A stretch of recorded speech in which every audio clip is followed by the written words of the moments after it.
Assalamualaikum warahmatullahi wabarakatuh. Kami dari kelompok 6 ingin mempresentasikan hasil dari diskusi kami, yaitu tentang pengendalian hama. Sebelumnya perkenalkan anggota dari kelompok kami. Perkenalkan, nama saya Dimas Raihan Wiranu, NIM 161. Nama saya Livana Zira Arta, NIM 134190162. Nama saya Ahmad Nuriski, NIM 134190163. Nama saya Diana Ubaya Pramesi, NIM 134190164. Nama saya Safa Arci Gustania, NIM 134190165. Perkenalkan, nama saya Selma Hayuandira, NIM 134190166.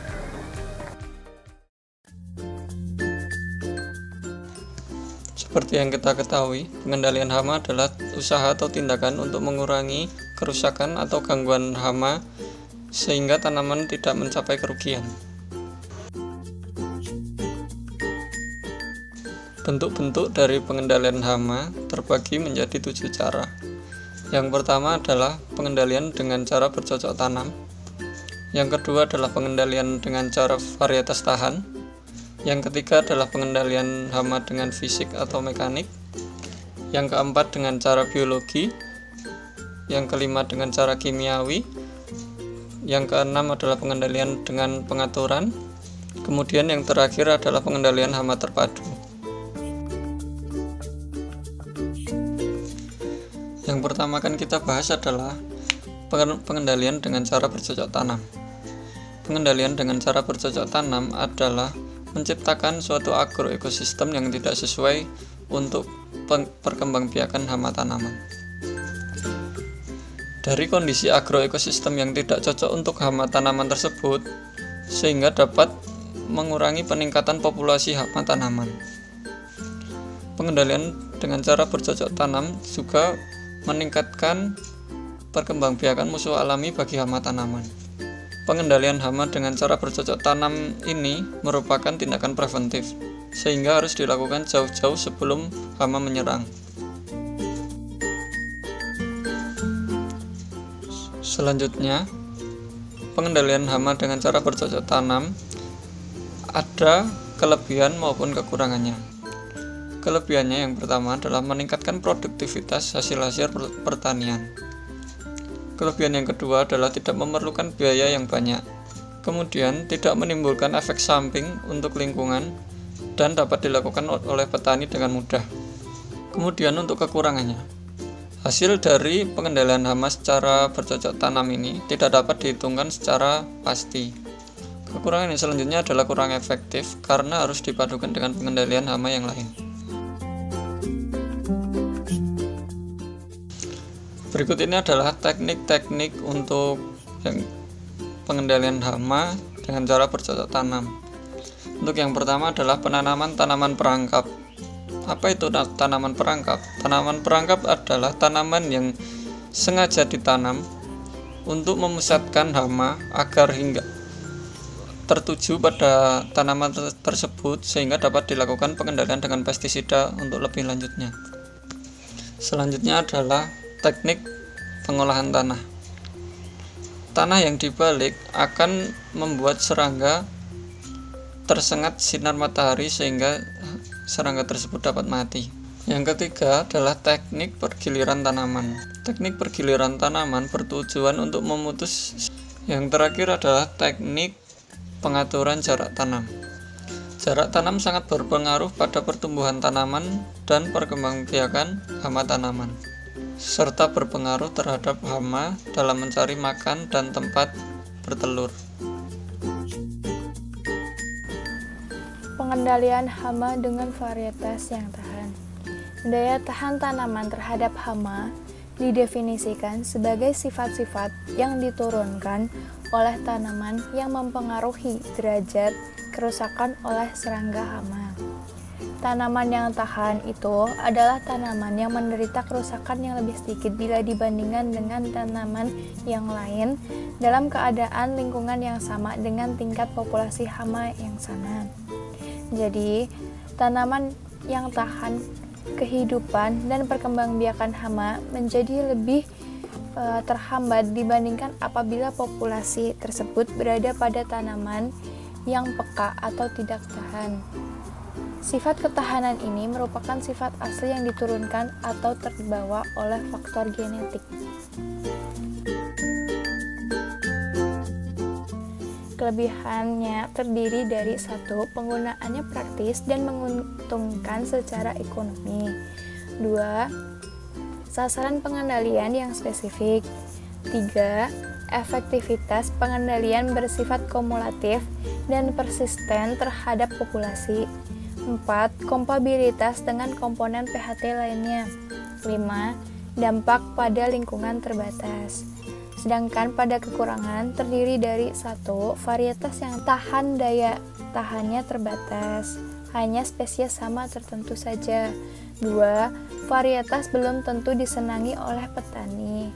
3. Memperkenalkan varietas yang tahan memerlukan waktu untuk penyuluhan.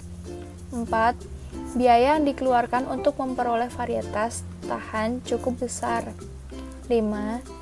Tidak mudah menggabungkan ketahanan suatu varietas atau plasma nutfah ke dalam varietas baru. Dan yang terakhir adalah dapat menghasilkan biotipe baru pada serangga hama.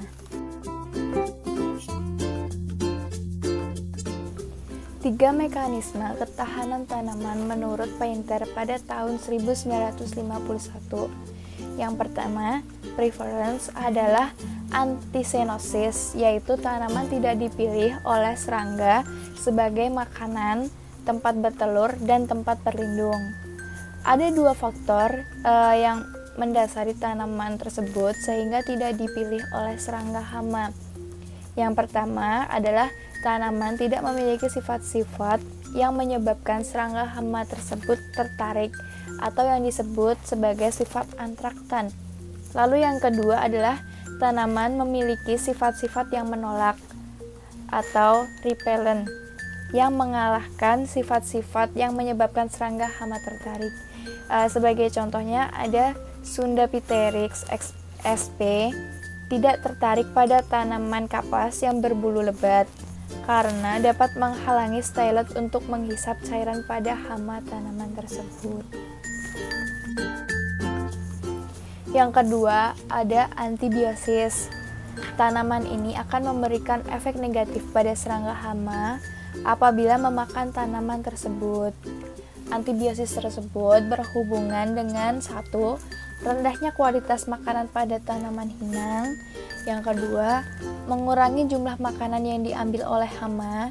Yang ketiga, adanya zat-zat beracun yang terdapat pada tanaman.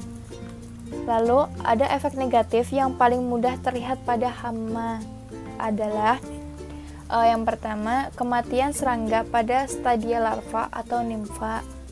Yang kedua, mortalitas pupa meningkat. Yang ketiga, imago yang muncul dari pupa tidak normal dan kesuburannya berkurang. Yang keempat, stadia imago berkurang. Yang kelima, tidak mampu melakukan diapause dengan sempurna. Yang terakhir adalah perilaku gelisah pada saat makan tanaman yang tahan. Semua negatif atau semua efek negatif ini dapat mengurangi populasi hama tersebut. Nah, sebagai contohnya, ada kandungan gossypho pada kapas sehingga tahan pada Heliocoverpa, kandungan dimboa pada tanaman jagung, kandungan asparagia pada padi. Sedangkan yang ketiga adalah toleransi. Toleransi adalah kemampuan tanaman untuk tumbuh atau sembuh kembali dari kerusakan yang disebabkan oleh serangga hama, sehingga serangan hama tidak berpengaruh pada hasil. Mekanisme toleransi dapat terjadi karena faktor-faktor. Nah, faktor-faktornya itu adalah sebagai berikut. Yang pertama adalah kekuatan tanaman secara umum. Yang kedua, pertumbuhan kembali jaringan yang rusak. Yang ketiga, ketegaran batang dari perebahan. Yang keempat adalah produksi cabang-cabang tambahan, dan yang terakhir adalah pemanfaatan lebih efisien oleh serangga. Selanjutnya, pengendalian fisik merupakan usaha dengan menggunakan atau mengubah faktor lingkungan fisik sedemikian rupa sehingga dapat mematikan atau menurunkan populasi hama yang ditujukan khusus untuk membunuh hama. Beberapa perlakuan atau tindakan yang termasuk pengendalian fisik antara lain, yang pertama, perlakuan panas. Perlakuan dengan panas yang paling berhasil apabila dilakukan pada ruang tertutup, seperti di gudang penyimpanan untuk mematikan hama gudang. Yang kedua, penggunaan lampu perangkap. Ditujukan sebagai alat memonitoring serangga dan juga dapat digunakan sebagai alat pengendali terutama untuk mengurangi populasi serangga hama. Yang ketiga, penghalang atau barier. Untuk membatasi pergerakan serangga hama sehingga tidak menjadi masalah bagi petani. Berbagai bentuk penghalang misalnya berupa pematang yang ditinggikan, adanya lubang, atau selokan jebakan yang dibuat di sekeliling pertanaman. Buah yang dibungkus dimaksudkan untuk mencegah serangga meletakkan telur pada buah tersebut. Lalu ada pengendalian mekanik, bertujuan untuk mematikan hama secara langsung, baik dengan tangan atau dengan bantuan alat atau bahan lain. Cara pengendalian secara mekanik antara lain yang pertama, pengambilan dengan tangan. Cara ini merupakan teknik yang paling sederhana dan murah. Contohnya, Triporiza inotata, kelompok telurnya dikumpul. Yang kedua, Gropioan. Cara ini untuk mematikan tikus baik yang ada di dalam sarang maupun yang berada di luar sarang dengan menggunakan alat pemukul. Yang ketiga, memasang perangkap. Serangga dapat diperangkap dengan menggunakan berbagai jenis perangkap seperti lem lalat dan perangkap tikus. Yang terakhir, pengusiran. Yang digunakan biasanya orang-orangan sawah untuk mengusir burung atau dengan bunyi-bunyian. Kelebihan dan kekurangan pengendalian hama secara fisik dan mekanik. Untuk kelebihannya, yang pertama, merupakan teknik budidaya untuk meningkatkan produktivitas hasil-hasil pertanian. Yang kedua, tidak memerlukan pengeluaran biaya tambahan. Untuk kekurangannya, yang pertama, tidak menimbulkan efek samping yang tidak diinginkan pada lingkungan. Yang kedua, dapat dengan mudah dilakukan oleh petani. Pengendalian hayati. Pengendalian hayati adalah suatu pengendalian hama yang dilakukan secara sengaja, memanfaatkan atau memanipulasi musuh-musuh alami untuk menurunkan populasi hama. Proses pengendalian ini tuh berjalan dengan sendirinya tanpa ada campur tangan dari manusia. Dan pengendalian ini tuh tidak hanya bekerja karena musuh-musuh alami, tetapi juga karena adanya komponen-komponen ekosistem. Contoh komponen pengendalian hayati ada 4. Yang pertama parasit, yang kedua parasitoid, dan yang ketiga predator, dan yang keempat patogen. Parasit adalah binatang atau organisme lain yang hidup di dalam suatu organisme yang lebih besar, yang sering disebut dengan inangnya, karena memakan atau menghisap cairan dari inangnya. Parasitoid adalah serangga yang memanasi serangga lain. Pada parasitoid ini yang bertindak sebagai parasit adalah pada stadia pradewasa, sedangkan imagonya hidup bebas dan tidak terikat pada inangnya. Yang ketiga predator. Predator merupakan organisme yang hidup bebas dengan memakan atau memangsa organisme lain. Yang keempat patogen. Serangga patogen seperti juga organisme lainnya, dalam hidupnya juga diserang oleh banyak patogen atau penyakit yang disebabkan oleh virus, bakteri, cendawan ataupun nematoda. Selanjutnya penerapan pengendalian hayati. Ada 3, yang pertama introduksi, yang kedua augmentasi, dan yang ketiga adalah konservasi. Introduksi artinya memasukkan atau mengimpor musuh alami dari suatu daerah atau negeri ke daerah lain. Cara ini tuh sering disebut dengan cara klasik. Contohnya introduksi Tetrasicus brontispae untuk mengendalikan Brontispa longicipa dari Pulau Jawa ke Sulawesi Selatan. Introduksi Churinus colereus dari Hawaii untuk mengendalikan Heteropsila cubana atau kutu loncat di Indonesia. Yang kedua, augmentasi. Augmentasi merupakan teknik penambahan musuh alami secara periodik dengan tujuan untuk meningkatkan jumlah dan pengaruh musuh alami. Dan yang ketiga, konservasi. Konservasi merupakan usaha untuk mempertahankan atau melestarikan musuh alami yang telah ada di suatu daerah tersebut. Teknik ini itu bertujuan untuk menghindari tindakan yang dapat menurunkan populasi dari musuh alami. Contohnya, konservasi ini adalah penggunaan pestisida. Di sini saya akan menjelaskan tentang pengendalian hama secara kimia. Pengendalian hama secara kimia merupakan pengendalian hama menggunakan zat kimia. Pengendalian hama ini biasanya dilakukan dengan penyemprotan zat kimia pada bagian tumbuhan. Penggunaan pestisida untuk menekan populasi hama agar tidak menimbulkan kerusakan tanaman secara ekonomis. Adapun syarat-syarat pestisida yaitu yang pertama efektif, yang kedua aman terhadap manusia, ternak, dan komponen lingkungan yang lain, yang ketiga efisien dan ekonomis. Macam-macam pestisida yaitu yang pertama ada fungisida yaitu sebagai pengendali cendawan, insektisida sebagai pengendali serangga, nematisida sebagai pengendali nematoda, herbisida sebagai pengendali gulma, akarisida sebagai pengendali tungau, farisida sebagai pengendali telur serangga dan telur tungau, bakterisida sebagai pengendali bakteri, rodentisida sebagai pengendali tikus, dan moluskusida sebagai pengendali bekicot. Dampak penggunaan pestisida yaitu yang pertama, hama, penyakit atau gulma menjadi resisten atau kebal.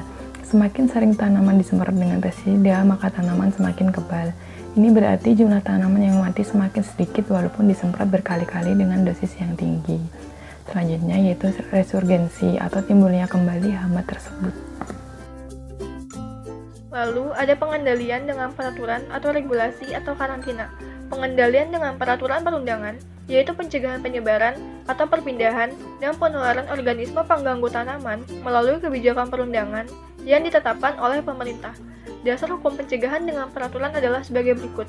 Yang pertama, UU Nomor 16 Tahun 1992 tentang karantina hewan, ikan, dan tumbuhan. Yang kedua, PP Nomor 6 Tahun 1995 tentang perlindungan tanaman. Yang ketiga, PP Nomor 14 Tahun 2000 tentang karantina tumbuhan.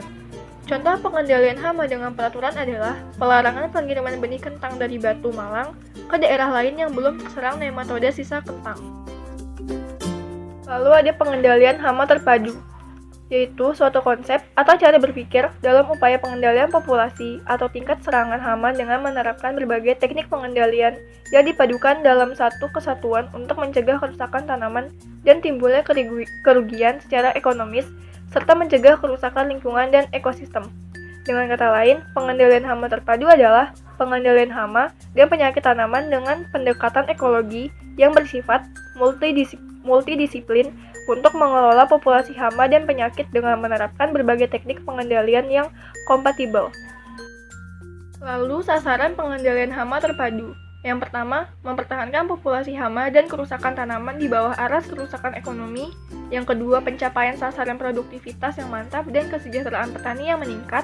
Yang ketiga, memberikan peluang dan mendorong berfungsinya proses pengendalian yang berjalan secara alami dan agroekosistem. Yang keempat, penggunaan pestisida seminimal mungkin sehingga dapat mengurangi dampak negatif bagi lingkungan hidup dan kesehatan masyarakat. Lalu yang terakhir ada prinsip dasar konsep pengendalian hama terpadu. Yang pertama, pemahaman sifat dinamika ekosistem pertanian. Yang kedua, analisis biaya manfaat pengendalian hama. Yang ketiga, toleransi tanaman terhadap kerusakan. Yang keempat, mempertahankan adanya sedikit populasi hama pada tanaman. Yang kelima, tanaman budidaya yang sehat. Yang keenam, pemantauan atau monitoring lahan.